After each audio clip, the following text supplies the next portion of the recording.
Taurus November is all about transforming you and your love life. Get ready for deep connections, personal growth, and relationship breakthroughs. Hey, Taurus, I'm Lindsay with Love. I'm a Western tropical zodiac astrologer here to raise the frequency of the planet by transforming as many lives as I possibly can. So, welcome to your November 2025 horoscope, Taurus. We'll be looking at the personal planets, the full moon, the new moon, and then you will be on your way to a very successful November. And Taurus, really quickly, I have you here and I have my notes down here on my computer. So every once in a while, I will look down at my notes to make sure that I'm delivering you the most accurate information. So let's kick it off with Mercury. We'll talk Mercury, the energy of your focus, what you're studying, what you're communicating out. And Mercury starting off this month in the sign of Sagittarius. Mercury started off in Sagittarius or entered into Sagittarius at the end of October and is in Sagittarius as we start off November. So this energy here is kind of expansive energy. Mercury in Sagittarius, you're thinking big. This is visionary energy. It's like really optimistic. It's really going for it type of energy. And for you, Taurus, it's in the part of the sky that involves your own ability to transform your life, your ability to regenerate, your ability to move through challenges and become stronger because of them, to have new perspectives because of them. It's the part of the sky that involves you being able to set aside your own ego desires for the good of you and another. And it's also the part of the sky that involves, from a more tangible perspective, joint accounts and joint resources. So, material resources and money that flows to you through channels that are not you going out and working your job, right? So, your partner's money, taxes, mortgage, bank notes, loans, alimony, any other way that money or resources are flowing to you outside of you going and clocking in at work, so to speak, right? And so with Mercury here, you very much are focused in on maybe your own personal development, right? This is the part of the sky from an emotional, spiritual, kind of mental, energetic level that is wanting to become a better person, wanting to release fears and step into faith. And so for you, Taurus, you have an opportunity with Mercury here to really kind of go deep within yourself and figure out where maybe you've been holding yourself back. You also have an opportunity, like I mentioned, to level up with somebody. And so this could be, where maybe am I being too selfish, Taurus? Where are you being too selfish? Not saying you are, but if you're trying to level it up, maybe you're being a little bit selfish in the present moment for some desire you have. If you were to release that desire, it would be more beneficial for the future of you and another, right? So that's something to think about with this energy. My goodness, Taurus, I have been filming. Do you ever have those days where you like are doing a lot of work but nothing really comes of it? That's been me a little bit this afternoon, so I'm going to delete that idea. But yeah, if I stumble over my words, it is what it is, right? Also, you'll have your mind, your intellect, you're focused in on like scheduling out or planning out yours and another's life, right? If you want to power couple it up with somebody, you kind of have to come together with that person and say, hey, like, what do you want the future to look like for us? How do you want money to be flowing in? What kind of lifestyle do you want to live? Where do you want to live? Do you want to own multiple properties, just one? Like, do you want family? Do you want to support the family? Like, right, there's so many things to think about when it comes to leveling up. Now, Taurus, this doesn't have to be with your soulmate, with your spouse, with your husband, your wife, whoever. It could be with your business partner, your best friend, your sister, your cousin, like anyone that's in close relationship with you, where you want to kind of come together, bring your energy, your skill set, your vibes together and do something with it, right? So you're very focused in on that at this time. And then on the 9th of November, Mercury retrogrades. Womp womp. Everybody hates a Mercury retrograde. I think it's nice. It's like an opportunity to kind of just like stop having the ruminating thoughts. Like, it's like you don't have to do anything, you don't have to push forward with anything. In fact, I recommend you don't. Instead, it's a time to reflect, be a little quieter, a little softer, a little slower, right? Everything kind of calms down a little. Confusion, definitely a potential. Not the best time to, if you say you were to come into some money with Mercury in this part of the sky at the beginning of the month, not the best time with Mercury retrograde to be spending the money, because there is potential for buyer's remorse, missing the fine print on a purchase, whatever. So I wouldn't necessarily be making like big moves with money or trying to kick off the plan that you and your partner decided upon. It's a time to really just like try to understand, to kind of see how things are playing out, to not make any forced moves, to not start anything new, and kind of just like let the energy kind of go with the flow type vibes. Then on the 19th of the month, Mercury retrogrades into Scorpio. So Mercury's retrograding here in Sagittarius. The 19th retrogrades even further back into Scorpio. And this is retrograding now into the part of the sky for you that involves your personal relationships. Okay, so with Mercury retrograde in this part of the sky, you might be reflecting on the relationships you're currently in, maybe past relationships. You might be reflecting on like what went right in a past relationship, what fell apart, the communication of the relationship, what was working, what wasn't. It's not the best time to decide to like end a relationship. It's not the best time to begin a relationship. Once again, reflection mode, right? So no impulsive decisions here. Then, Taurus, on the 29th of November, Mercury goes direct in Scorpio. So now you're more clear minded. You're seeing kind of what was playing out with Mercury retrograde. You're taking those lessons and now you're applying them at the end of the month toward your personal relationships. So maybe you've gained some clarity while Mercury was retrograde and you were reflecting and meditating and chilling out, vibing out. And now that you have the clarity, now maybe you are making some firmer decisions, more clear-minded decisions around relationships, what they look like to you, maybe boundaries that need to be set, maybe communication that needs to open up, vulnerability that needs to open up, Taurus, maybe so you can go deeper in relationship. I mean, there's so many nuances to the human relationships, right? So, but your mindset is more focused now. You've got more clarity about your relationships, yourself, and how you are coming together in relationship to level up your lives together. Okay, so Taurus, before we move on to Venus, the energy of love and money, hit the subscribe button if you're a Taurus, you know one in your life, you have one in your life, or if you're just curious about astrology and transforming your life, because I'm posting many different transformational videos, sleep hypnosis, subconscious reprogramming. I'm posting more astrology content other than these general monthly videos. Hopefully, my schedule loosens up in the near future so I can do that as well. So you might want to hit the subscribe button if you are interested in leveling up your life, creating your best reality, because that is what I am all about. All right, let's talk Venus. Venus starts off in the sign of Libra. In Libra, since about mid-October, Venus in Libra feels good. This is a peaceful energy, balanced, charismatic, charming, positive, beautiful, peaceful, right? Artistic, creative type of energy.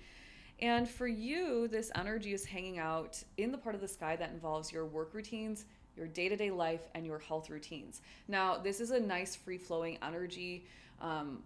The last few weeks for you should have been, since mid-October, should feel really easy in your day-to-day life. Like things are flowing really smoothly. You're really magnetic. And so if you were out and about, you might have been attracting people, different conversations, different whatever, free coffee here, somebody's connecting you with a dry cleaner or whatever. Like you're networking and you're just really, your aura is really popping off.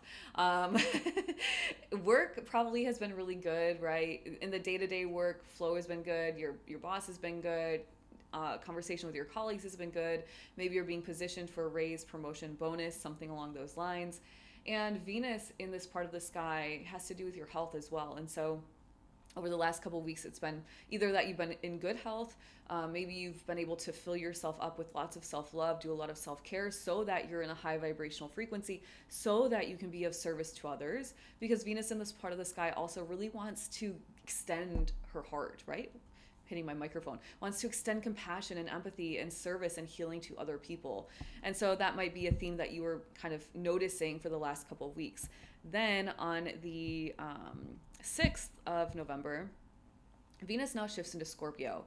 And now we've got passionate energy, intense energy. Scorpio says things are black or white. Venus says, hey, let's try to surrender and just go with the flow. Let's woo-way it up, the Taoist or the Taoist, depending on the literature you read, right? So Taurus, if you're not familiar with woo-way, it's one of my favorite principles to try to practice every day and apply into my life, which means be like a river and literally go with the flow. Of course, I'm simplifying things, Taurus.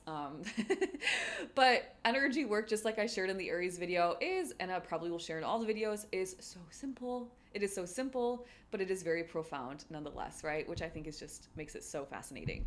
So on the 6th of the month, Venus enters into Scorpio, where you're more driven, more passionate, more intense, right? This is kind of, I don't know if I can say this on YouTube. It's that type of energy, right? I'm going to keep my mouth shut. And it's happening for you, Taurus, in the part of the sky that involves your intimate relationship. So, I mean, it's a time, if you are single, you might be attracting that new partner. If you, and it doesn't have to be super passionate in a very physical way, right? You could be attracting your best friend. You could be attracting the right business partner, right? Venus, the energy of money in the part of the sky that involves relationships as well. So it doesn't have to be so physically driven. It's just one aspect and kind of a known aspect when it comes to Venus and Scorpio. So established relationships are going to be more passionate, more physically involved, more intense perhaps. It's a good time to maybe open your heart a little bit more, go deeper together, deeper within the emotions, within the psyche, spiritually connect. I think that's really beautiful. And once again, if you're seeking relationships in any spectrum of a relationship, a close relationship, you might attract that person at this time. So stay open, put yourself out there, Scorpio. All right, Venus is going to be in this part of the sky for you from the 6th all the way through the remainder of the month. So enjoy that. That just feels, actually, let me just look at my ephemeris, because that just feels, no, that's right. Okay, that's right. I'm like, usually Venus switches signs a couple of times, at least once in the month. My goodness, Lindsay. I'm not editing these videos, by the way. I know I'm so rebellious on YouTube, but hey, whatever. Okay, so let's keep moving on. Let's talk Mars. Mars, the energy of physicality, the drive, the determination. Mars says, let's go do the damn thing. Mars isn't playing around, right? And Mars starts off in Scorpio, but very quickly on the 4th of the month enters into Sagittarius. So we'll take it from there. Mars in Sagittarius is adventurous. Mars in Sagittarius is visionary. It wants to take things big physically, right? Go big, not home. Mars is expansive, a little bit restless, right? And it's a good time to process your emotions through physical activity.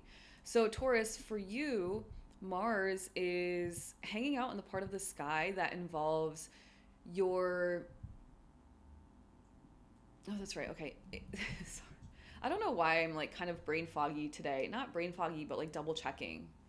I'm letting my perfectionist tendencies get the best of me, and it's like already annoying me. So we're going to like let that go. Just let it go. Okay. So Mars is hanging out for you in the part of the sky, Taurus, that involves your ability to transcend, to regenerate. Now, this is physical energy, right? Mars, physical energy. And so if you think about this, also angry energy sometimes in the lower vibration, and we're not talking low vibrational energy. There's a point in this. Angry, frustrated, impulsive, impatient, annoyed. Perhaps you're so damn annoyed with yourself, Taurus, with this energy in November in this part of the sky, that you're like, I am going to change my life. I'm tired of living in fear. I'm tired of living in the past. I'm tired of letting my past story dictate my current reality, dictate my future. Damn it, I'm done. And maybe this Mars energy is a little bit pissed off enough for you to say, I'm releasing this crap. I don't want to be locked up in the chains that I, Taurus, have put myself in. Right? And so it could be that you use this energy in a way that you really do transform your life in some very profound way.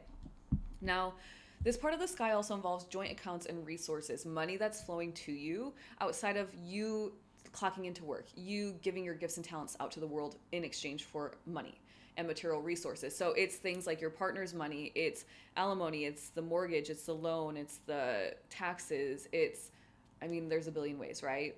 And so here with Mars here, it could be that you're like, maybe that was my cuckoo clock.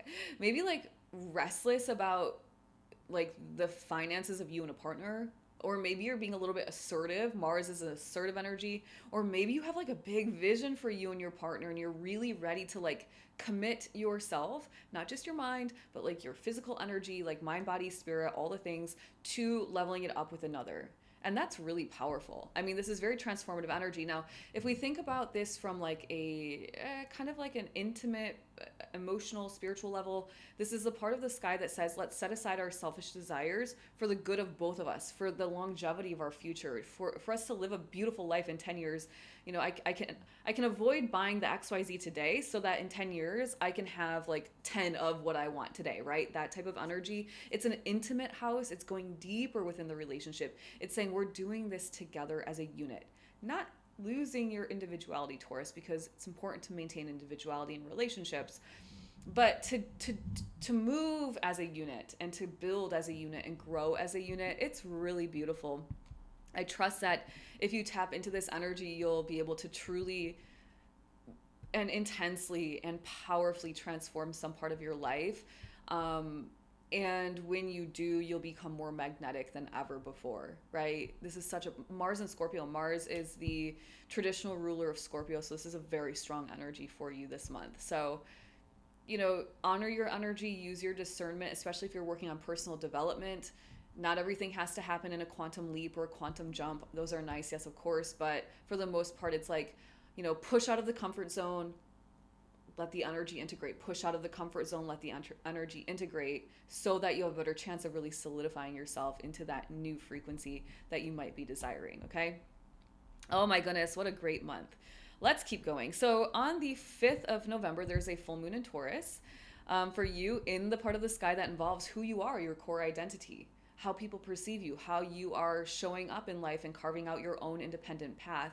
This is very beautiful energy. It gives you the opportunity, Taurus, to perhaps release something in your kind of core belief system that is not serving you any longer. It is allowing you to, or enabling you to step onto a new path if that's something you're interested in doing. It's shining a spotlight on something that maybe you didn't realize about yourself. Maybe somebody's like, hey, Taurus, like, why do you act XYZ? Or why are you so XYZ? And you're like, what? Huh? That's how you're perceiving, that's how people perceive me. And so you might be given some sort of information like, a flashlight shining a spotlight on something, Taurus, about your identity and how you're being perceived. And that's really beautiful, Taurus, being open to kind of constructive criticism, because then you can say, oh, well, I don't want to be perceived in that way. So I'm going to start working on my energy, my appearance, so that I can show up in a room and I'm perceived in the way I desire. Beautiful, right? So it could be that you're releasing something around your life path, your identity. Maybe you're changing up your appearance in some way as well. That might be something, right? This part of the sky that's like, I am. And a lot of people are seeing only with their eyes still. And that's very just normal in this kind of current reality we're living in. Of course, as more people awaken, people will start to feel each other with their energy before they're using their eyes to pass judgment, right? But right now, a lot of people passing judgment with their eyes only.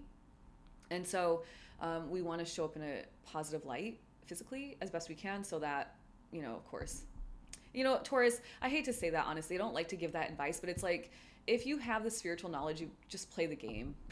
Just play the game. Don't resist, right? Don't resist.